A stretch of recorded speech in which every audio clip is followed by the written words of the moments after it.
That was my first composition, a Viennese waltz, and I was exactly 10 years old. I was fascinated by waltzes even then, but even earlier than that, I got hooked on astronomy. It began with one little book I got here, The Story of the Solar System by G.F. Chambers, and I remember it very well indeed. I was 6 years old, my old home in East Grinstead in Sussex, and it was raining, and I was bored, and I curled up in that chair and reached out to the bookshelf. Now, my mother was always vaguely interested in astronomy, not wildly so, but had one or two books on it, and that was one, and I happened to pull it out, and I began reading it. And there we have the sun, the moon, the planets, Mercury, Venus, Saturn, and so on, and I was fascinated, and I would not be pulled out of that chair. I kept on saying, it's bedtime, it's bedtime. I remember saying, I'm not coming till I finish this book. I read it right through. It's not a boy's book, it's an adult book, but my reading was all right. It took me some time, but I finished it. And finally, I was hooked off the bed. And the next day, I looked around and found the second book, the companion volume, The Story of the Stars, also by G.F. Chambers. I ran that too. And I realized then that this was certainly the thing for me. So I think I did the right things.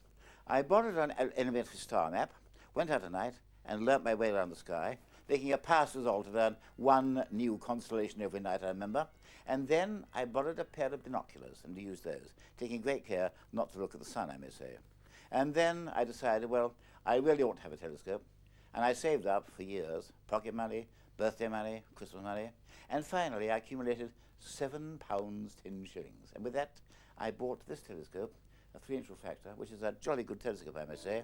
And I actually published my first paper with that when I was 13.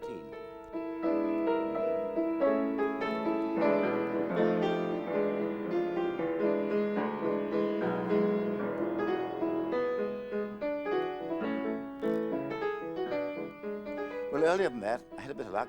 A friend of ours was a member of the British Astronomical Association and actually proposed me as a member.